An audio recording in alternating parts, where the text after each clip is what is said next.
युधिष्ठिर ने पूछा, जनार्दन, वैशाख मास के शुक्ल पक्ष में किस नाम की एकादशी आती है? उसका क्या फल होता है तथा उसके लिए कौन सी विधि है? भगवान श्री कृष्ण बोले, महाराज, पूर्व काल में परम बुद्धिमान श्री रामचंद्र जी ने महर्षि वशिष्ठ से यही बात पूछी थी जिसे आज तुम मुझे पूछ रहे हो।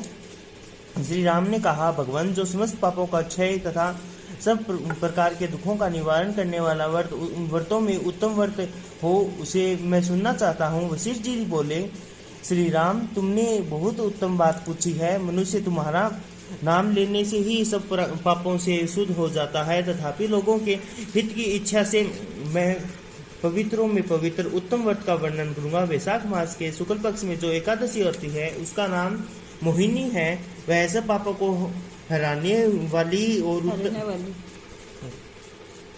सब पापों को हरने वाली और उत्तम है। उसके व्रत के प्रभाव से मनुष्य मोह जाल तथा पातक समूहों से छुटकारा पा जाते हैं। सरस्वती नदी के रमणीय तट पर भद्रावती नाम की सुंदर नगरी है। वहाँ धृतिमान नामक राजा, जो चंद्रवंश में उत्पन्न और सत्य प्रतिज्ञ थे, राज करते थे। उसी नगर में एक वैश्य रहता था जो धन धान्य से परिपूर्ण और समृद्धशाली था।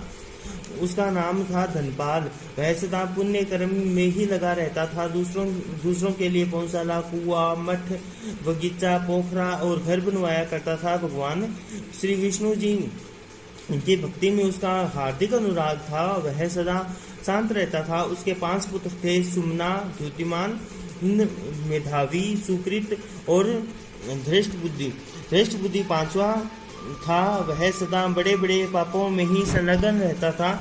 जुए आदि दुर्व्यसनों में उसकी बड़ी आसक्ति थी। वह वेश्याओं से मिलने के लिए लालायित रहता था। उसकी बुद्धि न तो देवताओं के पूजन में लगती थी और न पितरों और ब्राह्मणों के सत्कारों में। वह दुष्ट आत्मा अन्याय के मार्ग पर चलकर पिता का धन बर्बाद कर दिया करता था। एक दिन वह वेश्या के गले में बाँह डाले चौराहे पर घूमता देखा गया। तब पिता ने उसे घर से निकाल दिया और बंधु बांधवों ने भी उसका परित्याग कर दिया। अब वह दिन रात दुख और शोक में डूबा तथा कष्ट पर कष्ट उठाता हुआ इधर उधर भटकने लगा। एक दिन किसी पुण्य के उदय होने से वह महर्षि कौंडिन्य के आश्रम पर जा पहुंचा। वैशाख का महीना था। तपोधन कौंडिन्य ने गंगा जी में स्नान करने आए थे। धृष्ट बुद्धि शोक के भार से पीड़ित हो मुनिवर कौंडिन्य के पास गया और हाथ जोड़कर उनके सामने खड़ा हो गया और बोला, ब्राह्मण द्विज श्रेष्ठ, मुझ पर दया करके कोई ऐसा व्रत बताइए जिसके पुण्य के प्रभाव से मेरी मुक्ति हो जाए। कौंडिन्य बोले, वैशाख के शुक्ल पक्ष में मोहिनी नाम से प्रसिद्ध एकादशी का व्रत करो।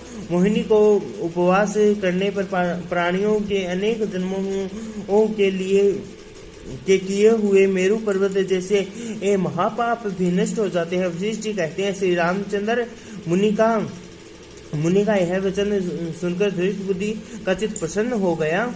उसने कौंडिन्य के उपदेश से विधि पूर्वक मोहिनी एकादशी का व्रत किया। नृपश्रेष्ठ, इस व्रत के करने से वह निष्पाप हो गया और दिव्य देह धारण कर गरुड़ पर आरूढ़ हो और सब प्रकार के उपद्रवों से रहित श्री विष्णु धाम को चला गया। इस प्रकार यह मोहिनी का व्रत बहुत उत्तम है। इसके पढ़ने और सुनने से सहस्त्र